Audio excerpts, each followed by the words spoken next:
We are officially live with Mr. Coach Paul Duncan. Paul and I have known each other for the better part of 10 years. We met at a triathlon, actually. It was an indoor triathlon. Did we? Yep. I met Oh, you at a Lifetime Fitness indoor triathlon years ago. You're in that's there, right. you run around. You actually knew my brother, but I didn't know you yet. That's how we met, and we become Was friends. I was I participating? You were. Yep. I do remember that in Feder. Yep. Better and yourself and my brother were all running around on it. I was just there. I wasn't competing, but it was definitely fun. I So think I think I think Feder won and it was rigged. They had the we'll pow- they had the power meters rigged on the bikes, and so that's why he won. have to share this with him. He'll like that. Yeah. Coach is a QT2 systems coach. He's been a QT2 systems coach for about 6 or 7 years now. Um, Definitely well versed in the triathlon run space. He's also on the Army National Guard marathon team. He's a recruiter in his spare time, and he's a coach and does all that sort of stuff. So Paul's just a wealth of knowledge. We really wanted to get somebody on this summit series that's a coach to talk about training during this crazy time, this pandemic. One of the things that we've talked about is that a lot of people have been training very hard for specific races. A lot of those races are postponed, canceled. You may have been trying to peak for a race in April or May or June, and you may be wondering now, what do I do? How do I keep myself motivated? How do I train? How do I shift my training if my race has been postponed to September or something like that? So Paul's going to talk through some of those things with us, along with some other stuff. So Paul, why don't we start off just by saying, with no foreseeable races and things being canceled, what would you recommend for people that want to stay active and train? Are we putting a lot of base miles in, or what would you recommend? Um. Well, I think all of us are in the same boat. I think you hear a lot of people like everyone's sharing their grievances about whatever race they were doing that's canceled. Every athlete I have it is losing out on a race because of this. So I think nationwide or worldwide it's the same thing. So I'm finding that it's basically you're getting one of two things. You're getting the type of athlete who is basically just on the verge of giving up because they have nothing to train for, or they're like going completely the other direction and they want to do way too much, and that can equally be devastating too because they could end up being way overtrained by the time it comes to actually start training for whatever is going to be on their docket, which we don't know when that's going to be. Right. Um, so I think it depends which type of person it is. I think if it's the type of person who's just kind of like devastated and like they need something to train for, you can either come up with some kind of a challenge for them to do. And a lot of people are different. Like some people, I have people who are outside of the country too, and some of them people can't even go outside to run right now. So for them, it's really tough. Like maybe they only have an indoor trainer. So I might do like just like an FTP improvement block for them. Yeah. Or if they can only run, I might have them only be running. But I think the name of the game for them is just something that motivates them and give them some kind of end goal. So like some kind of a challenge. So I have a couple people who I'm like, all right, we're gonna do a 20-minute FTP test, and then we're gonna do a 2-month block, and the goal is to improve on that. Yeah. And then we set a number for what we're trying to hit. If it's a running challenge, maybe it's getting, trying to get their highest weekly mileage in hopefully like a safe way, like increasing mileage, right? Yeah. Or if it's bike, increasing bike mileage, whatever. I think for everybody, they're going to have different motivators, but I think the main thing is just figuring out a way to get, especially the people who need something to aim towards, Yeah. like need a race or need a goal to aim towards. I think the main thing is just setting something that's not, because if I tell them, oh yeah, we're training for December, they're gonna lose track, right? But if I have an FTP goal by the end of May, it's very easy to keep them on track for a goal like that. And then once they reach that goal, just make a new goal at that point, And depending on what the yeah. environment for racing. What are you doing with people that are like freaking out and doing way too much? They're gonna like burn themselves out before they actually get to the race. What are you telling people like that? Uh, well, I think they're harder to deal with because, I mean, uh, you know, I just tell them like, I'm like, look, the races are going to come. And if you do way too much, like for them, I'm just trying to keep them scaled back and keep them in like a base phase. I'm um, keeping them away from doing too much like really high intensity stuff. Cause I mean, you can only handle so many months of doing like high intensity speed work before you just can't keep improving without building the aerobic base. So I think what we're dealing with a lot right now is people who, like Ironman Texas for my people was a big one. I had like 5 people racing Ironman Texas. So Yeah. pretty much everyone was in their peak phase at that point. So they're all like fitter than they've ever been Yeah. right now. So if we were doing everything right. So for them, I'm like, a lot of them, if they want to keep going hard, what I'm doing is I'm just kind of like scaling them back, like back to where they were maybe like 2 months ago, Yeah. and then just doing like a slower build because they're all kind of tired at the same time. But it's almost like they don't realize they're tired because all this happens. They want to just overdo it because, I mean, everyone's different. I don't know why everyone wants to overdo it, but I'm kind of the same way. Like if I don't, like for me, if I don't have something to do, I like come up with crazy challenges to try to do, and I obsess over that. So I'm like I fall into the bunch where I need something to obsess over. So if you can, I don't know, if you can figure out something for them to obsess over that isn't uh going to end up having them burn out or injured, that's ideal. You So I've know. been following your crazy obsession challenge during this. You want to talk about that a little bit and what you're doing and what your thoughts are on it now that you're halfway through? Okay, so actually this came from a buddy of mine did this in February. It's basically for every date of the month you run a mile. So April 1st is 1 mile, April 2nd, 2 miles. So today's 13 miles. Um, and then at the end of the month, it's going to be 30 miles. So if it's all said and done, it's going to be uh, a pretty ridiculous amount of miles. I think the last 7 days is like 200 and something miles. So that's actually probably not something I would recommend from a coaching standpoint, but um, I kind of do. What's that quote? Do as I say, not as I do. Yeah, Well, you gotta test it for your athletes, right, to see if it's. yeah. So, I mean, it's probably not the smartest way to train, but at the same time, the way I look at it is I know that the race that I'm training for isn't going to happen at the earliest until September. So I have a lot of time to recover from it. So I'm doing that with that in mind, knowing how far out I am from what I'm actually trying to gear towards. Feel on day 13. I'm starting to feel it. We're at like 78 miles for like the last 7 days. So Mm. it's getting up there. I'm used to around 70 miles Yeah. on the high end. So it'll be different. It'll be a different kind of challenge. It's like my quest to become an ultra marathoner. All my run friends say I need to do ultra marathons, and this is gonna kind of force it. There So, you go. Good start. or I'm gonna get burnt out and injured and never be able to run again. One of the two. So So, let's say you had somebody that was peaking for a race. They're partway through that peak. They haven't fully peaked yet. Um, are you suggesting they continue through that peak and just peak, or do you want them to come back down to a base phase? What do you think about something like that?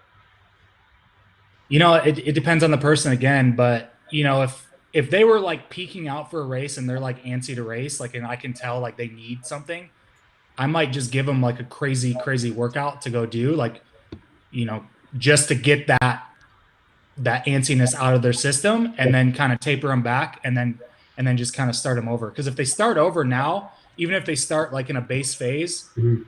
I mean, we don't know when all this is going to end, but the way we're thinking it's going to end, if they go through another base phase and then do the typical, speed blocks that I would normally have them do, they're going to be back in shape and better than they probably were at this point Yeah, when the race comes anyway.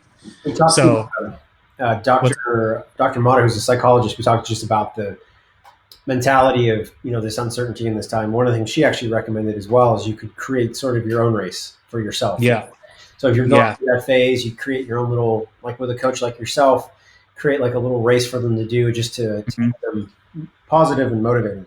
I like that idea. I think that's pretty cool. Um, Yeah, and if not a race, like a challenge, like the thing I'm doing, maybe not exactly the way I'm doing it, but there's a lot of different things that you could do that are very challenging and are gonna. I think the biggest thing is people just, especially now, if they're at home, they need to feel tired so they can not go crazy. So, Yeah. the best way for me to get somebody tired is just have them do a crap ton of training at a low intensity, and it's safe because it's low intensity for the most part, Yep. especially if it's on the bike. Like you're not going to bike so much that you get injured. Running is a different story, but um, I think challenges are a good way to go. I mean, some people, like the people who can't even go out and run in the street and don't have an indoor trainer, I have them doing like push-up challenges right now just to keep them moving. Yep. But I actually have them reporting to me every day. I'm like, look, this is the amount of push-ups I want. Don't do anything else until those push-ups are done, and it's working. It's working for them. So yeah. So I think everyone is different. Like you just gotta. I think the main thing is just keeping people motivated, not to give up on the sport, because I think that's the dangerous thing right now is everybody. If you lose all motivation right now when everything is back on, I feel like it's hard to get rolling again. So just getting people to stay rolling on some kind of consistency Yeah. is going to be better than any other thing. Like consistency is always going to trump the speed work and all that stuff. If they try to, because what would happen if they quit right now is they try to come back in 2 months later with no base fitness, wanting to go right into speed work, and then they're going to get injured Yep. or burnout or As far as trainers go, most people, if you're not a trainer person, you like to ride outdoors. Now you're stuck on a trainer, which can be monotonous at best. Do you have any tips, tricks for keeping yourself sane and stuff to do on trainers? What are your thoughts around trainers? I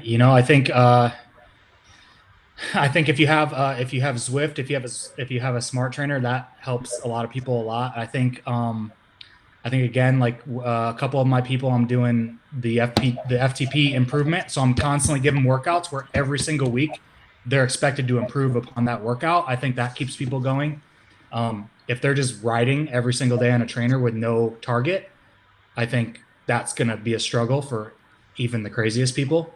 Um, some people could just go crazy, sit on a trainer for 6 hours with no real target, but I don't know. I need some kind of target, and most people I think are like that.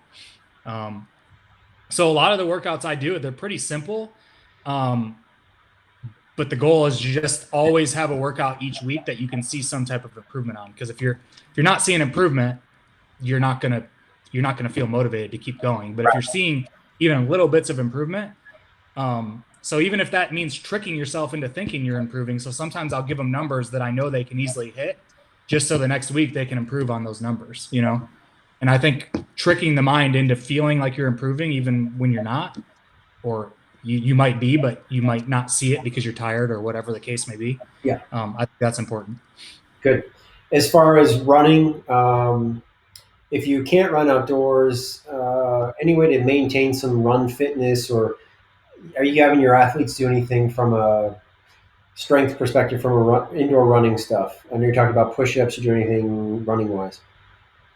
Yeah, just basic. I'm not an expert on like the movement strength stuff, that's for sure. But there's definitely some YouTube channels that focus on that pretty good. We have a local here in Vegas that does a lot of that stuff, Max Jones. You know him.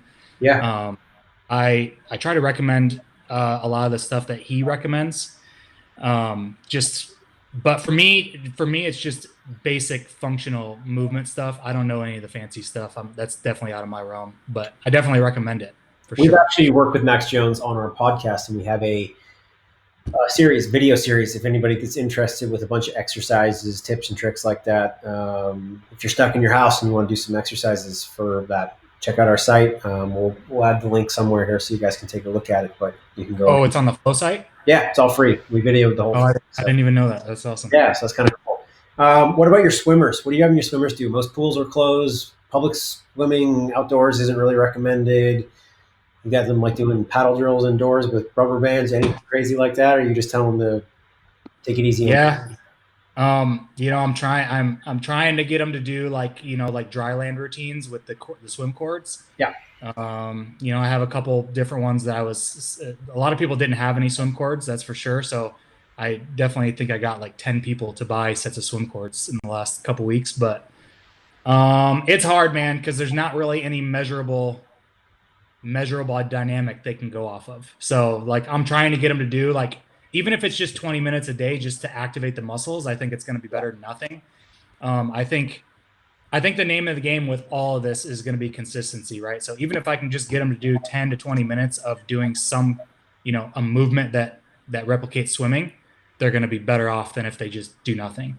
Yeah. So, I mean, I got some crazy people who are doing like an hour and a half of swim cord drills, but that's not the What that's do not they the do? They're on a. You put them on a door or something, don't you? You lay yeah. down and you just pretend like you're swimming with cords, elastic bands. Yeah, kind of. You could like do the double, and there's a few different movements you can do. So I just have them rotate through the movements, and it's kind of like a cardio session slash strength session at the same time. And you got I people don't know how doing they do it. Like an I almost feel like they're lying to me, saying they're doing it for an hour and a half. But hour it's, I mean, that's crazy. I could never wrap my head around doing that. That's for sure. I have one client who has I forget what the thing is called, but he has a pool in the backyard, and Is oh it an man, endless pool? what is it? Is it an endless pool where it's No, no. I know people who have those too, but it's basically it's like it hooks to like the drain on the outside of the pool. You know what I'm talking yeah, about? And it hooks in there, and then it's like this big rod, and then it has a cable, and it almost looks like a fishing pole, and like you're attached to the end of the fishing pole, yeah, and you're just swimming in place. yeah? I can't remember what that thing's called, but You can it's actually do it. I've seen it done hilarious. with a bike tube. Actually, you can take like a bike tube, you can wrap it around like the rail getting out of your pool or whatever, and it's kind of got some elastic give to it. You can wrap it Yeah, around one of your ankles. People do that. So if you have a pool, I mean, yeah, you can do it in your own house. That's a good idea too as well. At man. least you're in the water. People call me, yeah, people call me crazy for wanting to ride on a trainer or a treadmill. That seems crazy to me. Sitting in there for an hour just treading water with a fishing pole. Yeah, definitely. I agree with you there. Um, But hey, man, that's what makes people strong, I guess. yeah, definitely. Anything else you can think of to keep people motivated during this time? Are you doing any type of group stuff with people or ways to stay active? No, I haven't been doing any group stuff. I probably should, but I haven't been. I still work full time too, so I'm trying to stay focused on that and do my coaching stuff at the same time. But I think I think the biggest thing, like even if people you're not going to lose as much fitness as you think you are. I think that's the biggest fear. And if you stop doing things altogether, you will. But I think even getting 20 minutes of aerobic stimulus a day during this time, people are going to come back and they're going to come back stronger. Yeah, Now, the people who aren't going to come back stronger are the people who just decide to do absolutely nothing. So ultimately, me as a coach, my number one focus. Oh, I got an echo now. Oh, I'm good. you're good. Anyway, so ultimately, me as a coach, my number one focus is just to make sure that everybody is being consistent at doing something. So whatever I have to say to that person to make them feel like they're, Yeah, you know, being productive doing that, I think that's the name of the game. There's a million different ways you can skin the cat doing that, but I think the main thing is just being consistent. Like I have people, I think like 6 of my people that I work with right now are either Air Force or Army, yeah, and they're all working full time, and a lot of them are working a lot more than they're used to. yeah, And those guys, I'm like, look, just get 20 minutes of something in. yeah, And on days that you have off, we'll think of a workout for you to do. But don't, if you're working 12 hours a day and you're used to working 8 hours a day, don't stress yourself over trying to get on the bike for 3 hours. It's not going to, ultimately, it's just going to burn you out and it's not going to help you. Where if you just do 20 minutes or 45 minutes or whatever you can, you're better off to do that every single day than you are to go ride for 6 hours one day. yeah. One of the So, cool group things that I've seen people do is they're having like Zoom group sessions where they're getting a lot of people like to group ride, and obviously right now group riding is not safe. So they're right. getting in their they're in their trainer and they got like a big group meeting going, so they're all like talking to each other, riding if they don't have Zwift or something like that. So that's kind of cool. But listen, Yeah. I think that's some really good advice, man. I really appreciate you taking the time to talk to us. If anybody has questions about you or coaching with you or just questions in general, what's the best way for them to get in touch with you? I would say the easiest place is Instagram. My handle's at Paul Duncan Jr. So PaulDuncanJr. Yep. You can just direct message me on there, add me on there. I think it's set to private, but you can still add me and message me, or My personal coaching website is coachpaulduncan.com. Or my email is pduncan1984@gmail.com. Cool. Awesome.